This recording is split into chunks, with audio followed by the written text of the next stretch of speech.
The Los Angeles Chargers are getting ready for their last game of the season against the Las Vegas Raiders, and they just got some great news. But with the good news comes a new challenge that could make things tricky. How can this news help the Chargers, and how might this challenge cause problems? Let's jump right in and find out. What's up, buddies? Welcome back. If you are new here, make sure you hit the subscribe button. We cover all AFC West news here on this channel. Now let's talk about the key storylines for both teams heading into this game. For the Chargers, the big news is the return of safety Alohi Gilman from injured reserve. This season, their safety group has faced its share of challenges, with injuries hitting hard. Derwin James has been exceptional, returning to all-pro form and anchoring the secondary. But having Gilman back is huge. He was the starter going into the season and knows the system inside and out, which will be critical as the Chargers prepare for a playoff push. That said, there's an interesting debate here. With Gilman coming off IR and the Bengals game determining seeding before Sunday's matchup, should the Chargers consider resting him to ensure he's fully ready for the postseason? The consensus from the coaching staff seems to lean the other way. The priority is getting Gilman some in-game reps to shake off the rust. After all, he hasn't played since mid-season, and there's no substitute for live action. You can study the playbook and stay sharp mentally, but being on the field is a different challenge. Getting those hits and feeling the game's pace again is essential, especially in a position as demanding as safety. This same principle might apply to other players as well.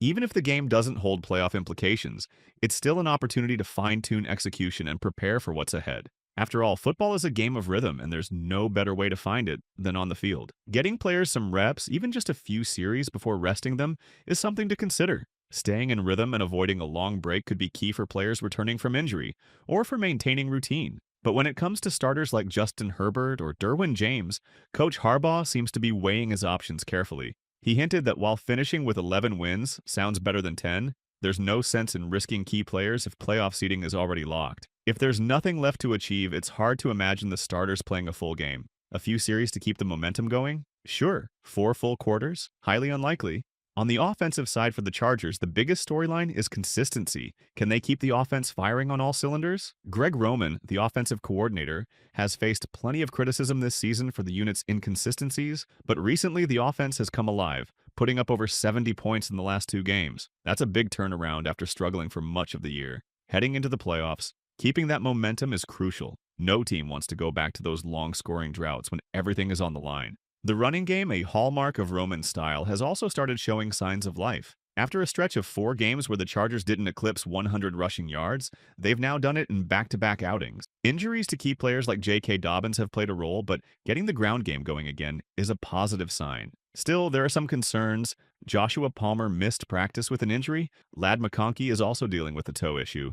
And you know how important he is as a part of the offense. He's breaking records and already proving he can be a difference maker. These are things to monitor as game day approaches, but overall the focus is on keeping the offense in sync. The good news is that despite his absence from practice, the team got a big lift with Alohi Gilman. His 21-day practice window has opened, and he's already limited in participation, meaning he's getting closer to being game ready. While he might not play in this final regular season game, it looks promising for the playoffs. One area where the Chargers have found success is with play action. It's been a game changer, keeping defenses off balance and opening up opportunities downfield. But as every coach knows, play action is only effective if there's a legitimate threat of a running game.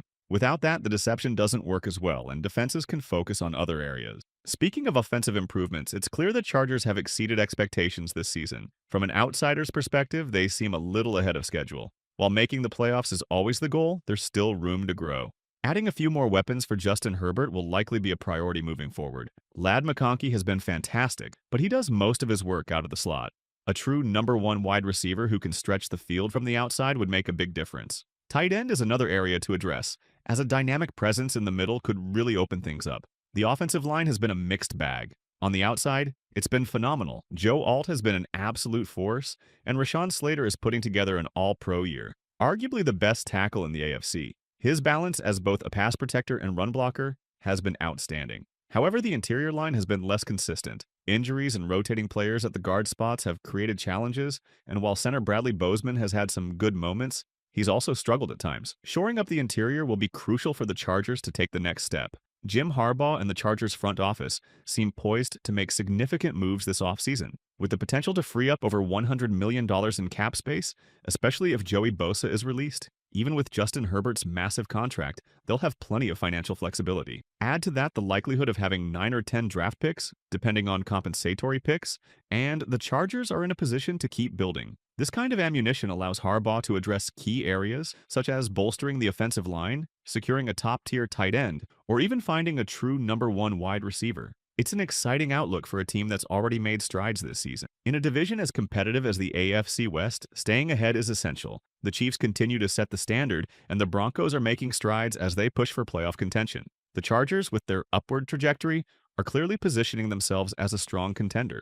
Meanwhile, the Raiders need to make their offseason count to avoid falling further behind. Speaking of the Raiders, let's shift gears and focus on their biggest storylines, starting with the offense. It's been a tumultuous season for Las Vegas, with only 4 wins so far and a chance to pick up a 5th in their final game. The focus on offense is squarely on quarterback Aiden O'Connell. This is his chance to prove he can be the guy moving forward.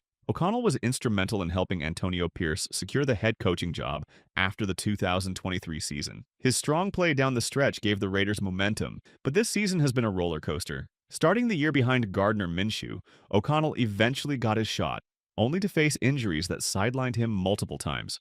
These last few games have been critical for him to showcase his potential. With the Raiders sitting at the 8th spot in the draft, speculation is already swirling about whether they'll target a quarterback. If they miss out on top prospects, the team might explore veteran options like Sam Darnold or others who become available. For O'Connell, this is his audition to convince the Raiders they don't need to look elsewhere. Consistency is the key here. If he can string together solid performances and put good tape out there, he strengthens his case to remain the starter. Over the last 2 weeks, Aiden O'Connell has started to show some real growth. His comfort in the pocket is a positive sign, and much of that credit goes to the offensive line. The Raiders' O-line has struggled for consistency all season, but there's been noticeable improvement lately. For a young quarterback like O'Connell, having better protection is essential, and it's good to see the line stepping up. The Raiders have a couple of rookies in starting roles on the offensive line, and they're forming a solid foundation for the future. Jackson Powers-Johnson has been particularly impressive. Initially starting at left guard, he moved to center due to injuries, then slid back to left guard after Jordan Meredith went down. On the other side, DJ Glaze has been holding it down at right tackle.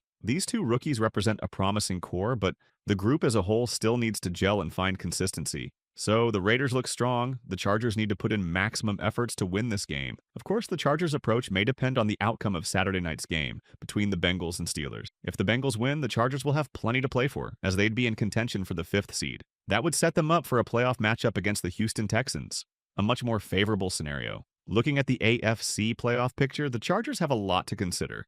Objectively, the Houston Texans, likely their opponent if they secure the 5th seed, are a team that's sputtering toward the finish line. From the Chargers' perspective, that's a matchup they'd likely welcome. The Texans are a beatable team, and securing that 5th seed would set the Chargers up for a favorable playoff opener. If the Bengals win on Saturday and the 5th seed is on the line, expect the Chargers to go all out. They'll want to secure that spot and carry momentum into the postseason, but if the game becomes meaningless for seeding, the plan could shift. In that case, we might see some starters rested to avoid unnecessary risks, especially with the playoffs on the horizon. Either way, the Chargers need to approach the game like it matters. They can't afford to assume results elsewhere will go their way, and overlooking the Raiders would be a mistake. Las Vegas would undoubtedly love to play spoiler or close out their season with a 3-game winning streak. And that wraps it up for today. The Chargers have a lot riding on this final game, and how they handle their injuries could make all the difference heading into the playoffs. Now, I want to hear from you. Should the Chargers rest key players like Alohi Gilman and Ladd McConkey, or is staying sharp more important heading into the postseason? If the Chargers lock in the 5th seed, who would you rather see them face in the playoffs, the Texans or the Ravens? Drop your thoughts in the comments below. Don't forget to subscribe for more Chargers updates, game breakdowns, and playoff coverage. See you in the next one. You in.